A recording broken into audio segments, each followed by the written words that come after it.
Y hablando de cumpleaños, el domingo es el cumple número 31 aquí de... 32.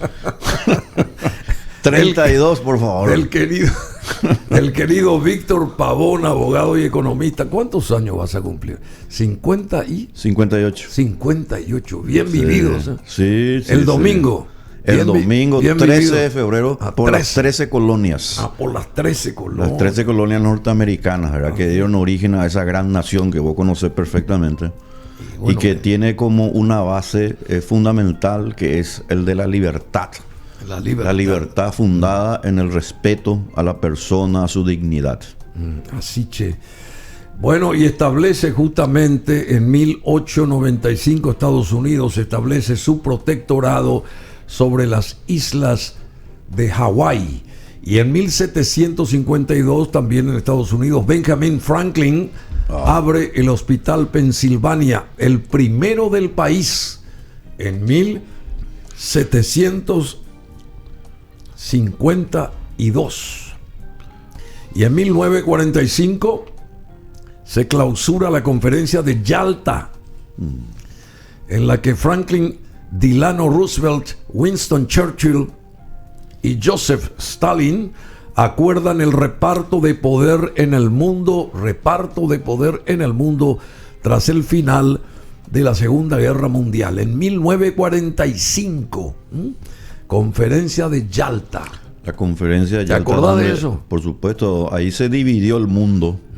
Los vencedores dividieron el mundo tal cual como ellos habían pergeñado.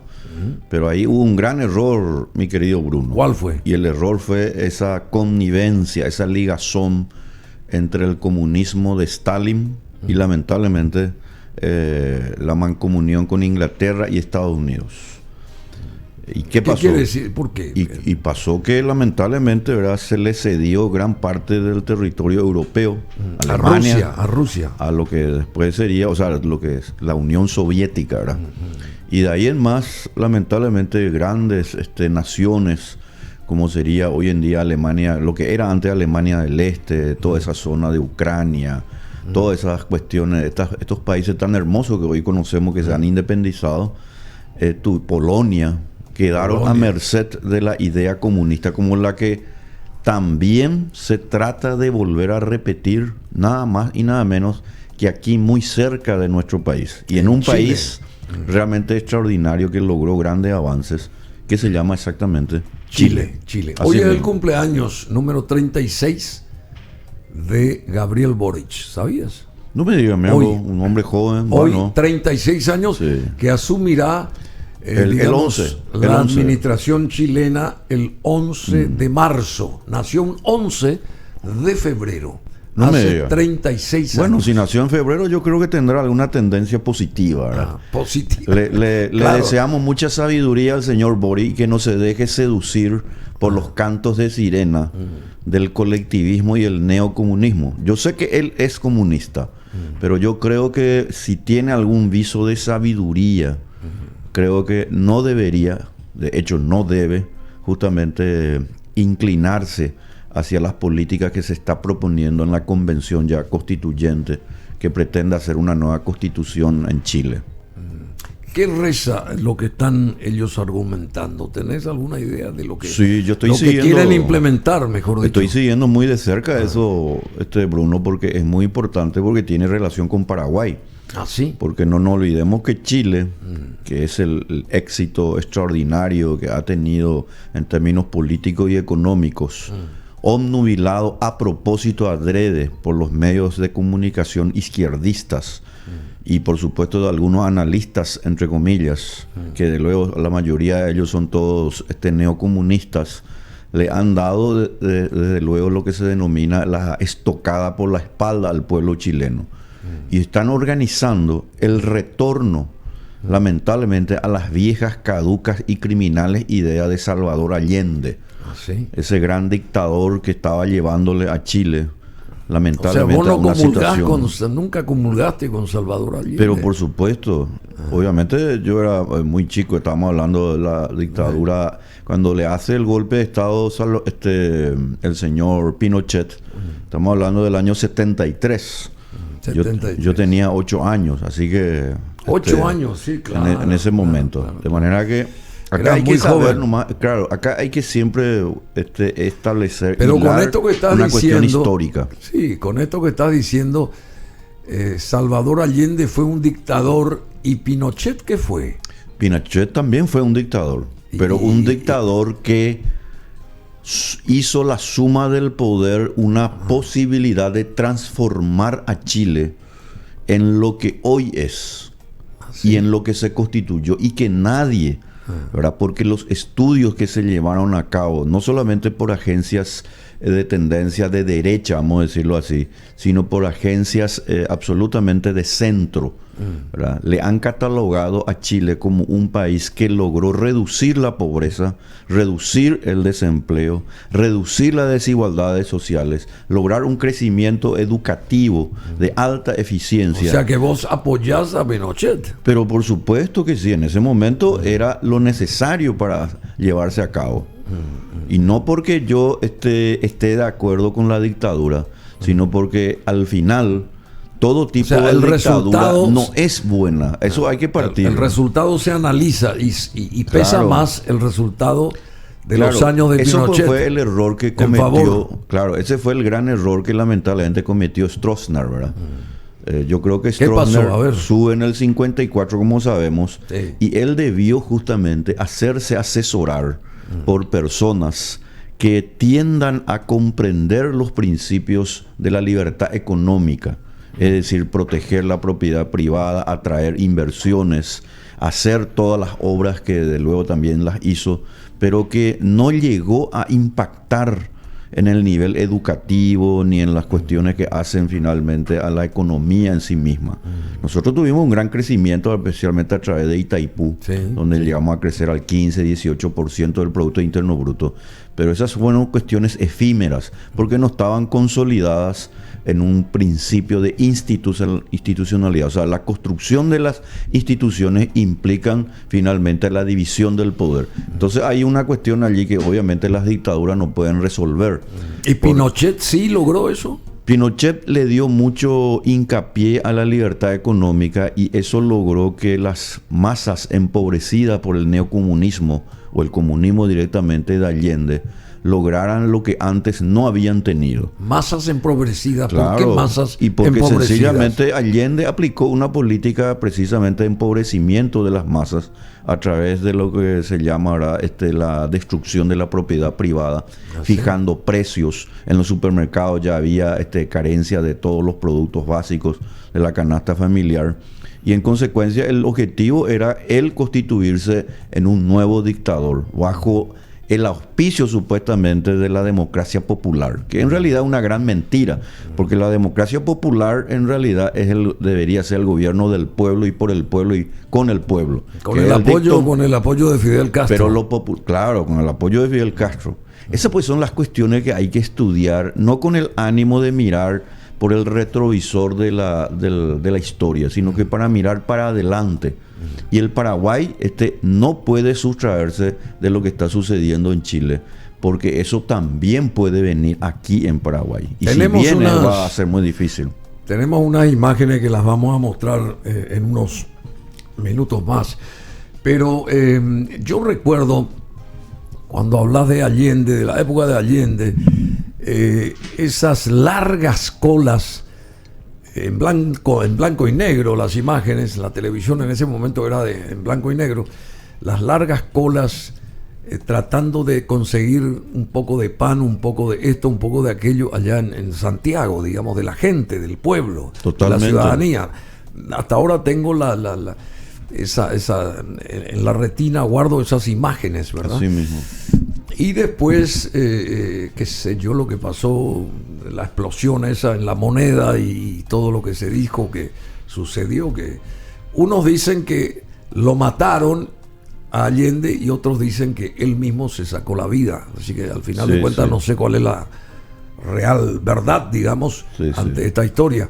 Y después la asunción de Pinochet, ¿verdad? Sin duda alguna. Así fue. Pero también en realidad Allende lo que hizo fue matarle al pueblo chileno. O sea, probablemente lo hayan matado o él mismo se suicidó.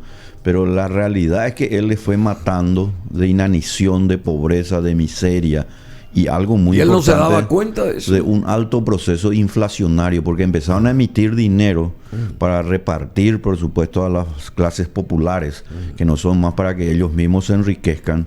Y de ese modo ocasionó un problema muy grave en Chile, un retroceso tan grande que finalmente se vino, y lamentablemente esta no es la solución. La solución no es un golpe de Estado. Pero digamos que eso fue lo que sucedió en el año 1973. ¿Y él no se daba cuenta de lo que se estaba...? No, claro que se daba cuenta. Él era una persona intelectualmente preparada bajo la filosofía del colectivismo.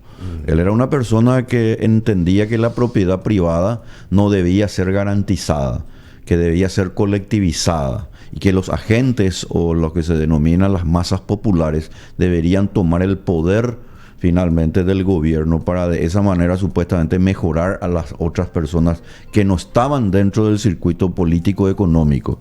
Pero lo que sabemos hoy históricamente, y esto lo demostró obviamente la caída del comunismo en 1989 y también lo que sucedió con Allende, es que todas esas políticas de redistribución de la riqueza, todas esas políticas de monopolización, de endeudamientos, etcétera, perjudican en particular a los más pobres.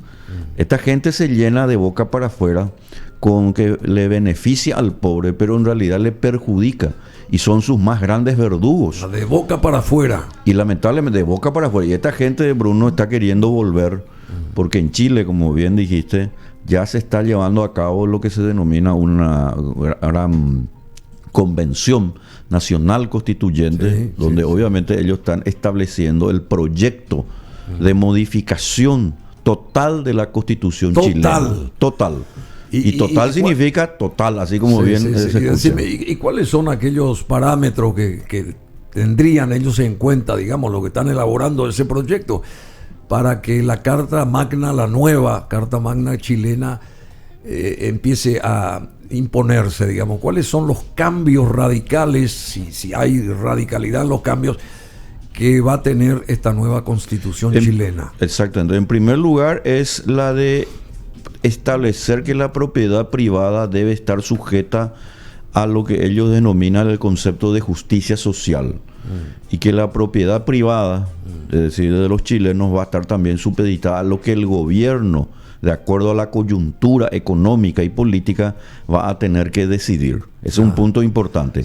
Va a estatizar toda la economía, toda la educación, y se va a imponer una educación totalmente regimentada, donde obviamente lo que se llama los principios de Gramsci, este gran pensador chileno, donde decía que para destruir a las sociedades democráticas y libres hay que meterse en la educación, y de ahí soliviantar y violar los principios de la familia, violar los principios de la prudencia, de la tradición. Con esa terminología, violar, así mismo. Claro, por supuesto. El caballo de Troya es como la ideología de género. Erosionar, destruir.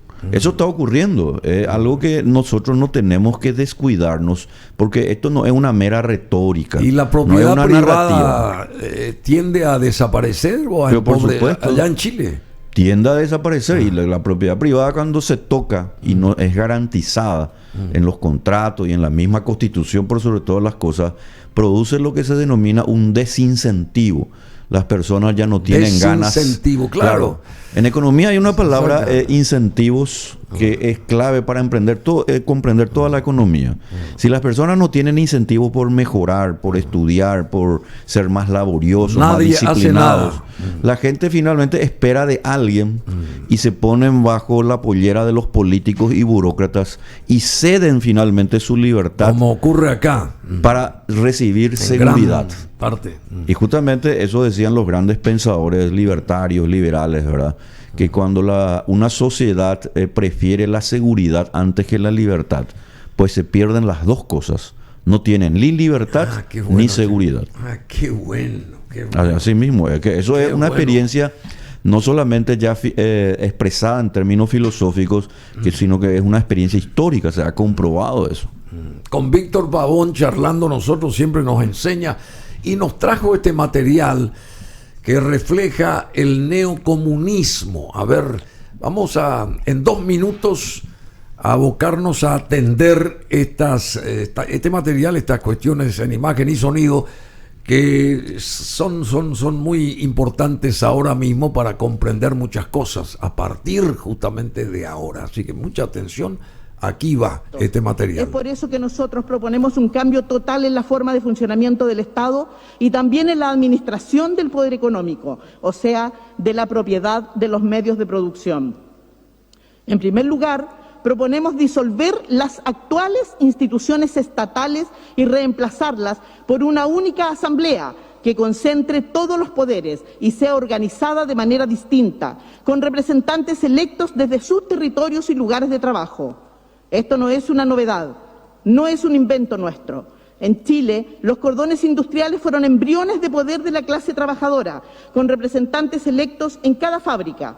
En Rusia, los consejos obreros y populares, instituciones del poder soviético, eran compuestos por trabajadores electos desde abajo y de forma democrática, sin la influencia del dinero. En segundo lugar, proponemos que todos los representantes políticos puedan ser revocados por sus asambleas de base si no cumplen su mandato y que no puedan recibir más que el sueldo de un obrero calificado. Tercero, proponemos que la tropa de las Fuerzas Armadas tenga el derecho de organización y el derecho a elegir sus representantes. Hoy solamente la oficialidad puede tomar decisiones políticas y esa oficialidad es parte de la clase dominante.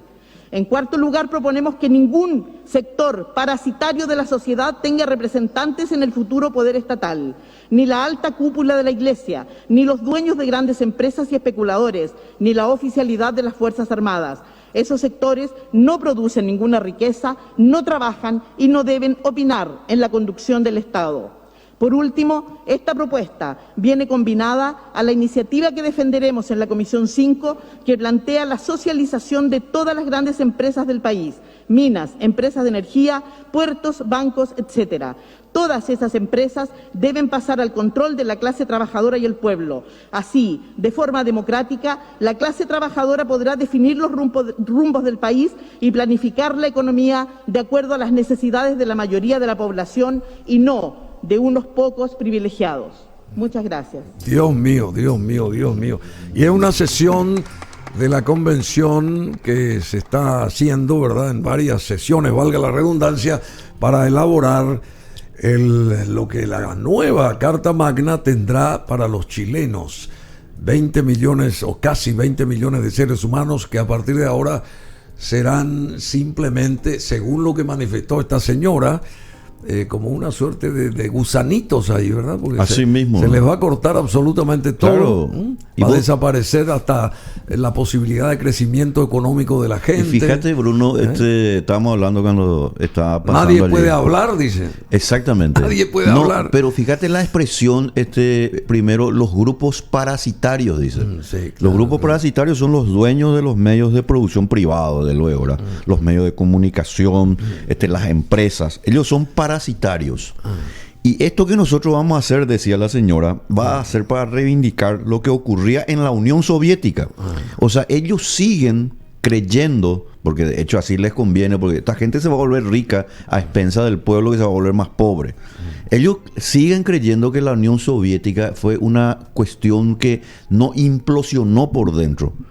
Sobre la Unión Soviética en aquel entonces, cuando cae el comunismo, no se tiró ninguna bomba, no se tiró ningún proyectil. Nada de eso hubo. Hubo mucha influencia del presidente Ronald Reagan y de Karol Wojtyła, de Juan Pablo II, que de luego tenemos que aplaudirle a todos los grandes hombres, ¿verdad? Pero allí no hubo nada que tenga que tener. Hubo una cuestión donde, al haberse afectado la propiedad privada, se conformó lo que se llama una nomenclatura, un políburó, que decidía sobre todas las personas, sin que las personas, como dice esta señora ahora en el año 2022, tengan derecho a opinar. Porque ellos no tienen derecho a opinar. Nadie va a opinar, claro, a partir de ahora en Chile. El manejo del Estado va a ser de un grupo privilegiado. Hay que poner otra vez este material, porque realmente es el neocomunismo que va a imperar. Pero este señor que hoy está de cumple, Gabriel Boric, 36 años cumple hoy. Así mismo. ¿Pensaste que él va para todos los chilenos, porque no todos son comunistas, por obviamente, supuesto que no? ¿Vos pensás que él con cierto atisbo de ¿cómo que se dice? De sabiduría. Sabiduría. El término que utilizaste. Él va a imponer esto así a rajatabla a partir del 11 de marzo. Ocurre que si se aprueba la reforma de la Constitución, Sí. él como presidente de la Tiene que República acatar eso. lo tiene que acatar, porque obviamente sabemos que la ley fundamental es en el orden Sí de se prelación aprueba. normal, si se llegara a aprobar. La realidad es que todo parece indicar que se va a aprobar, porque hay una mayoría de personas que tienen una tendencia lamentablemente muy colectivista, como la que fue expresada por esta señora. Que sea hasta ese punto ya sería el acabose total. Acá tenemos que decir nomás que vengan los chilenos a Paraguay, Claro. y de luego también nosotros prepararnos como Paraguay para recibir a esos contingentes de personas. Así Pero como, quiere decir que esto pero va a para ser hacerlo peor. tenemos que nosotros también mirar qué es lo que estamos haciendo acá. Pero yo pienso que claro, y no perder nuestro tiempo. Exacto. Yo pienso que esto va a ser, si es que se cumple, Dios quiera que no, peor que la Cuba de Fidel Castro. Pero va a ser. por supuesto, va a ser peor porque habiendo tenido la experiencia de lo que significa Cuba y Venezuela, pues nosotros lo que vamos a ver es que Chile lamentablemente va a llegar a un nivel de pauperización, Qué desempleo, inflación, y ahí lamentablemente van a venir otra vez lo que se denomina la contrapropuesta. Acá nosotros ¿Qué es estamos, eso de la contrapropuesta? y que van a haber grupos que van a verse realmente muy afectados, Y familias. van a empezar a pelear Y contra que esto. obviamente va a generar un estadio de violencia, de caos, inseguridad, incertidumbre. Pero esta gente no va a tener ningún empacho en finalmente reprimir cualquier atisbo de libertad entre los chilenos. Porque así actúa. La persona que tiene mentalidad autoritaria deviene de una ideología que es la ideología colectivista. Llámese nazismo, fascismo, llámese comunismo. Todos ellos consideran que tienen el derecho de dirigir la vida de los demás. Porque vos sos una persona incapaz de decidir por vos mismo. Sos un gusano. Sos un gusano. Y como sos un energúmeno, en consecuencia, para ellos la libertad es sencillamente una circunstancia, no es un principio moral. Y al no ser un principio moral, pues ellos le ceden todas las decisiones a un órgano rector, el Estado, el gobierno, que va a decidir sobre la vida, la libertad y la propiedad de los demás. En consecuencia, si eso no significa autoritarismo, si eso no significa fascismo, pues hay que cambiar entonces lo que dice la Real Academia Española. Hay que mirar para arriba entonces y observar las estrellas en la noche y ver cuál de ellas elegimos para ir a estar allá ya directamente, porque Y mira, la que más brille, y bueno, Sí. allá vamos ya directamente, porque evidentemente vamos a ser aplastados y eliminados. es que el ¿No te camino, parece? así mismo, Bruno, el camino al infierno está empedrado de buenas intenciones. Empedrado de buenas Claro, intenciones. todos estos personajes, y acá también en Paraguay sucede lo mismo, te empiezan a hablar de cuestiones como que aquí hay algo que nosotros tenemos que enorgullecernos. Acá nosotros en el Paraguay no tenemos, y en América Latina casi en todas, no tenemos que enorgullecernos de nada. Estamos muy atrasados. Acá habla, por ejemplo, la Subsecretaría de Estado de Tributación y el Ministerio de Hacienda. Se recaudó más dinero, dice. Como si fuera que nosotros por eso tenemos que aplaudir. No, yo lo que quiero saber qué están haciendo con nuestro dinero. Ayer César Barreto, acá donde está sentado, dijo exactamente qué se hace con nuestro dinero Y en la exacto, Hacienda pero tiene y en razón. otras instituciones. Tiene toda la razón. Por primera vez dijo la verdad César Barreto, ex ministro de Hacienda, de qué pasa con nuestra plata. O sea, cómo desaparece Exacto. nuestro dinero y los millones que se devoraron los grandes personajes que estuvieron en el gobierno durante varios periodos, Sí. obviamente. Y ese es el problema que tenemos en el Paraguay. Si nosotros nos damos cuenta de lo que está pasando en Cuba, Venezuela, ahora en Chile, lo que está ocurriendo de luego en Argentina, lo que puede ocurrir en Ecuador, lo que puede ocurrir en Perú, lo que estamos viendo o en Brasil mismo, porque no nos olvidemos que se viene una gran elección entre Bolsonaro y Lula en Brasil, lo que vemos son síntomas de una situación que se denomina de baja calidad institucional. Y la baja calidad institucional significa que las personas o los habitantes de un país no están viviendo bajo el régimen de lo que se denomina el Estado de Derecho. Es un Estado en realidad en la cual un grupo de personas se apoderaron, capturaron el Estado y se valen del los recursos que pagan las personas, especialmente las más pobres, para volverse y enriquecerse. Y eso es una inmoralidad, desde luego, y de luego no puede ser de ninguna manera democracia constitucional, y porque la economía de mercado así no puede surgir. No hay economía de mercado que exista en el mundo, sino hay reglas claras, seguridad jurídica, seguridad a las personas. Esa es la relación entre la economía y la política. Bueno, y en Bolivia hoy se juzga a la expresidenta Áñez.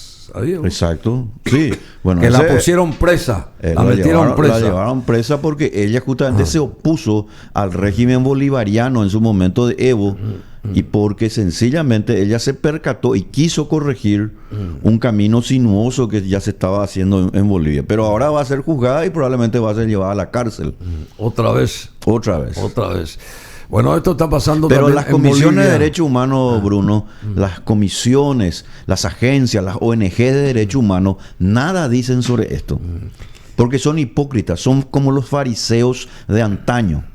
Hicieron que obtuvieran la libertad por el momento estos criminales, Aarón Martí y qué sé yo, ¿cómo se llama el otro?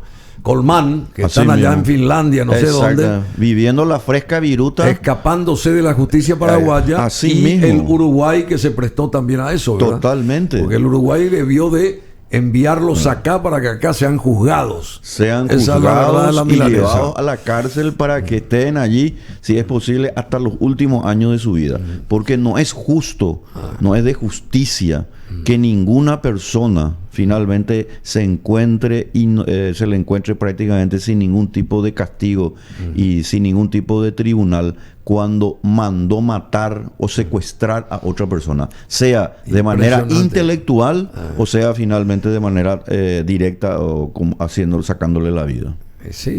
Y también apropiándose de dinero, intermediando el dinero en esa transacción, digamos. Bueno, vamos a este terreno nuestro. Es siempre importante escuchar aquí a Víctor Pavón, abogado, economista, periodista. Está también la historia de las drogas, la legalización de las drogas. Ayer esto lo dijo acá públicamente y yo comulgué con ella en ese ideario. Gilda Burgstaller, la abogada importante que vino y dijo que hay que legalizar la marihuana para comenzar nomás. Y vos en tu último artículo del domingo pasado, sección económica de ABC, el titular de este trabajo tuyo último es legalización de drogas para menor criminalidad y menos adictos. Así ¿Cómo mismo expones eso? ¿Cómo expones? Y es una cuestión muy sencilla, básicamente, Bruno, y para la audiencia. Ocurre que lo que está prohibido por el Estado, en este caso, es lo que más uno quiere buscar. Se busca y obviamente la demanda de gente y se incrementa, entonces el precio también se eleva. Por una cuestión básica y muy elemental de un principio de la oferta y la demanda en la economía. Pero ¿qué pasó con este tema de lo que se llama la lucha contra las drogas? En el año 1937 ocurrió algo extraordinario. La DuPont Corporation, 1937, hizo el plástico, produjo plástico a través del derivado del petróleo. Sí, claro. Ya en ese entonces, con la marihuana, se hacía plástico. Entonces la DuPont Corporation logró en el Congreso de los Estados Unidos establecer un impuesto a la marihuana para luego, además de colocarle un impuesto, perseguir a esa planta. ¿Por qué? Porque la marihuana era un problema para esta empresa, la DuPont Corporation, y en consecuencia fue radiada del ámbito competitivo. Y en consecuencia el plástico que hacía la DuPont era sencillamente la que más se vendía, porque la marihuana fue considerada como una planta maldita. De ahí vino esa expresión de paso, ¿verdad? Entonces, DuPont, esta empresa DuPont es la fabricadora de esas lapiceras muy buenas. así DuPont, mismo, una empresa obviamente muy gigantesca, muy prestigiosa, excepto por esta situación, obviamente, ¿verdad? No generalizo, pero menciono nomás esa cuestión. Pero en realidad hay que ir un poco más atrás, al año 1919 y el año 1920. Un grupo de puritanos o falsos puritanos logró que en el Congreso de los Estados Unidos también se aprobara lo que se denomina la ley seca, por el cual la producción y el consumo de alcohol estaban prohibidas. Y al estar prohibidas, a través de esa ley, entonces, a través de una ley, empezó, ahí vino toda la serie esa, no sé si te acordás, Los Intocables, Elliot Ness, etcétera, ¿verdad? Que obviamente lo que hacían era perseguir, bueno, y ahí viene el tema, ¿verdad? Al perseguir al alcohol, su producción y consumo, lo que hizo fue formar lo que se denominan los primeros cárteles o los primeros grupos mafiosos. Porque Al Capone y otros más, Frank Nitti, estos grandes capos mafiosos, se dieron cuenta que para protegerle a las personas que querían producir y consumir, había que tener algunos guardias especiales que ellos le suministraban a esas empresas y a esas personas. Y por lo tanto ganaban una suma de dinero, pero además de ganar, se conformaron en grupos realmente mafiosos. En clanes, narcotráfico, etcétera. Matones, estos eran los matones. Por supuesto. Entonces, eso acarreó que esa ley seca, primero, no redujera el consumo del alcohol, sino que se incrementó el consumo. Número 2, aumentó el precio del alcohol, porque era lógico, estaba prohibido. Y número 3, formó el tema de los cárteles o el narcotráfico. O sea, en este caso, de los narcos relacionados directamente, más bien dicho, al tema de la bebida. En consecuencia, el tema de la bebida y también del juego. Porque a partir de eso se crea Las Vegas en ese momento. Así mismo, ¿Qué te parece? exacto.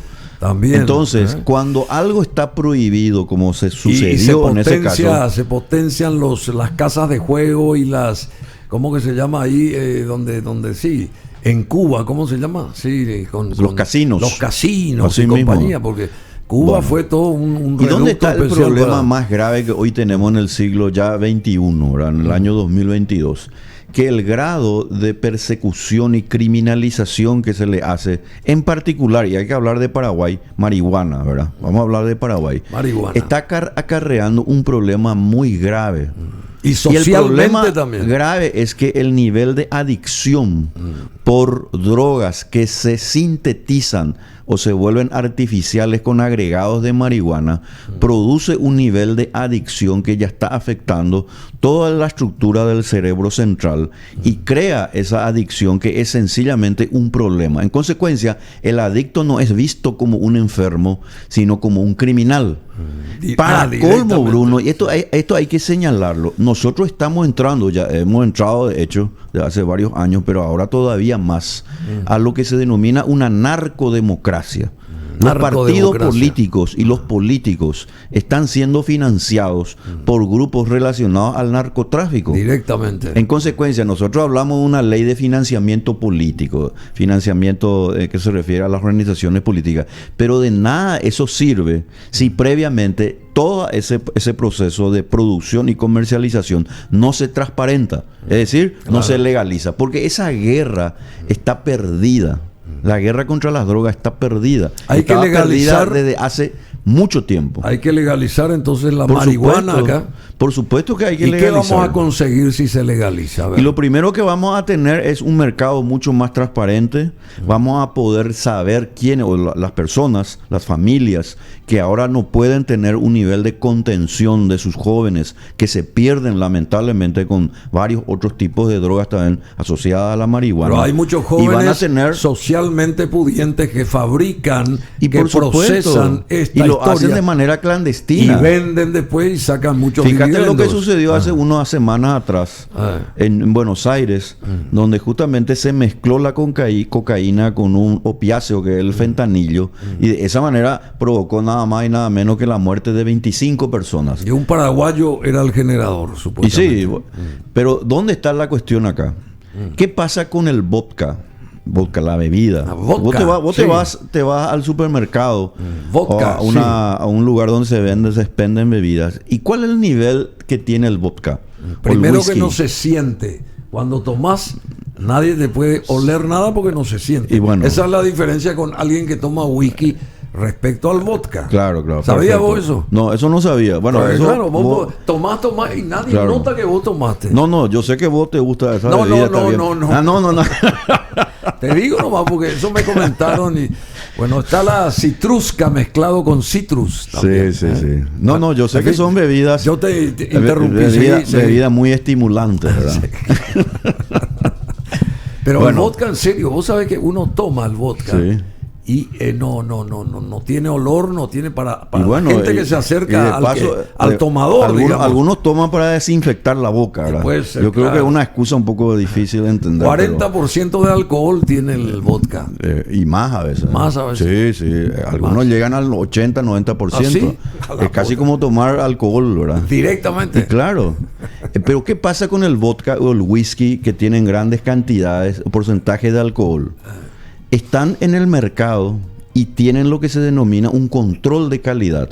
Y las personas lo toman y obviamente lo que tenemos es que las personas que se puedan volver de alguna manera adictas o se vuelven, digamos, con características de adicción al alcohol pueden ser tratadas. Esto no sucede con el tema de las drogas. ¿Por qué? Porque como te había dicho, esa persona en lugar de ser tratada como enferma, es tratada finalmente como un criminal, número uno. Y número dos, cuando la guerra de las drogas vaya todavía más creciendo, que de hecho ya está sucediendo, lo que vemos es un incremento todavía más del poder del Estado sobre la sociedad civil. Entonces, viene esta gente de la Senat, viene esta gente de la DEA y convierte a los ciudadanos de nuestro país, estoy hablando del gobierno de los Estados Unidos, como un motivo para intervenir en nuestros asuntos internos. Sí, claro, y por qué no, de esa manera también practicar la delación. Porque la delación es justamente acusarle a otra persona que está haciendo algo cuando que de repente en realidad no está haciendo. Y en consecuencia es muy fácil acá señalarle a una persona que está con el tema de la droga, etcétera, para así precisamente llevarlo a una cuestión que se denomina de control por parte de los aparatos del Estado, Ministerio Público y Poder Judicial. Y en los países, Bruno, con baja calidad institucional, vos sabés bien eso. ¿Y por qué se le permite a un extraño foráneo venir acá a dictaminar lo que hay que hacer y no hacer? Ahí está. Por eso que nosotros tenemos que terminar con esta política que es un absurdo. O sea que vos porque no puede haber una guerra contra las drogas como si fuera que hay una guerra contra la aspirina. No se puede luchar contra las drogas. Vos lo vas a en la siguiente elección volver a votar a Mario Abdo Benítez, entonces. No, ¿qué está diciendo, Bruno? Hoy es un día demasiado lindo para hablar de esos temas, Bruno. Bueno, antes de ir, porque ya está José Luis Simón ahí, y él viene muy puntual, siempre es muy rígido en sus compromisos, bueno, en el mejor de los sentidos, ¿verdad? Él siempre es un inglés, más que un inglés, José Luis. Está bien. Simón Jiménez Guyari, él. Sí. Bueno, decime una cosa. Vamos a poner ese material de vuelta, por favor. El que pusimos, que anticipa lo que va a tener supuestamente la nueva Carta Magna chilena. Así mismo. Y poder elevar acá el volumen para que también el propio José Luis pueda escuchar, porque él está alejado de esta mesa. Pero si se eleva esto, él puede escuchar. El volumen estamos hablando, así que adelante por favor con este material. Es por eso que nosotros proponemos un cambio total en la forma de funcionamiento del Estado y también en la administración del poder económico, o sea, de la propiedad de los medios de producción. En primer lugar, proponemos disolver las actuales instituciones estatales y reemplazarlas por una única asamblea que concentre todos los poderes y sea organizada de manera distinta, con representantes electos desde sus territorios y lugares de trabajo. Esto no es una novedad, no es un invento nuestro. En Chile, los cordones industriales fueron embriones de poder de la clase trabajadora, con representantes electos en cada fábrica. En Rusia, los consejos obreros y populares, instituciones del poder soviético, eran compuestos por trabajadores electos desde abajo y de forma democrática, sin la influencia del dinero. En segundo lugar, proponemos que todos los representantes políticos puedan ser revocados por sus asambleas de base si no cumplen su mandato y que no puedan recibir más que el sueldo de un obrero calificado.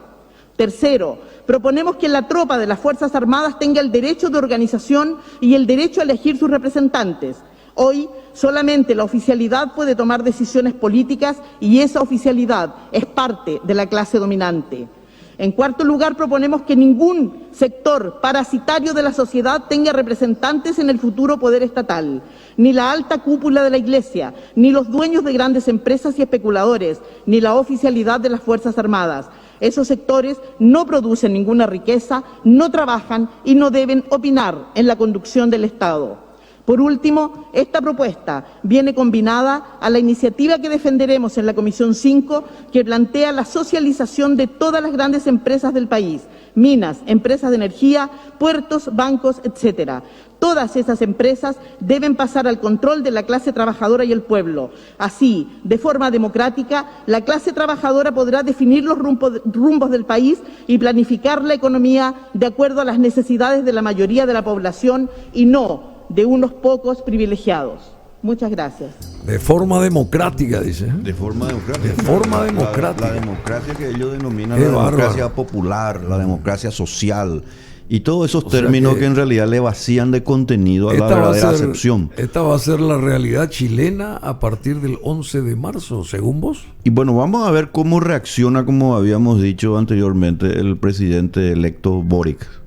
Vamos a ver cómo él reacciona. Si él tiene un atisbo de cierto sentido común, yo creo que obviamente se va a encontrar ante un grave problema, porque las fuerzas colectivistas, neocomunistas, financiadas por el narcotráfico que proviene del Foro de San Pablo y del Grupo de Puebla, financiadas Bueno, se con financia mucho desde ahí. dinero, se financian Foro de desde Sao ahí. Paulo. Foro de San Pablo y el Grupo de Y Puebla, el Grupo de Puebla. que no tienen ninguna vergüenza en seguir hablando de la justicia y del pueblo cuando ellos son los grandes empobrecedores. Ellos son los verdugos de los pueblos y especialmente de los más pobres en todo el mundo. Y si se aprueba esta constitución, ¿qué va a hacer el Y bueno, presidente? se va a encontrar ante un dilema. Él va a tener que, obviamente, ejecutar porque se debe a la Constitución. Por eso es que ellos quieren este cambio, un cambio tan profundo en el sistema de democracia y de la economía de mercado,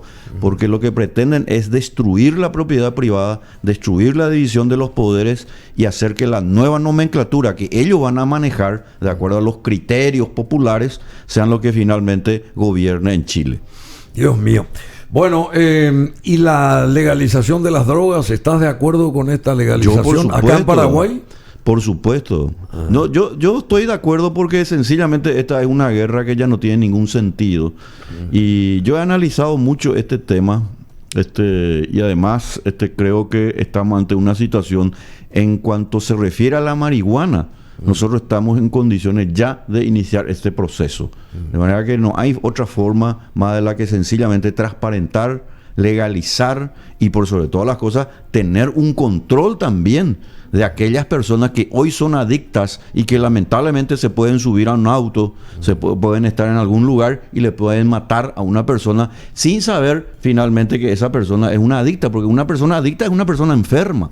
Esa persona enferma necesita de contención, necesita de ayuda, pero a los falsos puritanos, lamentablemente a los fariseos de antaño, no les interesa esta situación. A ellos les conviene nomás seguir con esta guerra contra las drogas, porque para ellos su falso moralismo les lleva a decir que hay que controlar más a la persona a través del Estado. A través del Estado. Y dicen que nuestra marihuana es una de las mejores del mundo. Por dicen. supuesto que es una de las mejores del mundo, eso está comprobado. Bueno, muchas gracias, Víctor. Muchas gracias. Al contrario, Bruno, es un gusto. Y felicidades por el domingo ya. Sí. Muchas gracias. Cumplí 58 años este domingo 13. Así mismo. ¿Por qué el 13? Y el 13, vos sabés que tiene una connotación de diversa índole. Las 13 colonias, está el orden masónico. Pero en otra ocasión podemos hablar sobre eso. Bueno, muy interesante. Y hablando del 13, hoy Canal 13 cumple 41 años. No me diga. Canal 13, qué buen canal. Así que vamos a sentir esa energía de la música en este caso para celebrar estos acontecimientos. el cumple acá del amigo Víctor y también el cumple del canal 13 de Asunción Robin.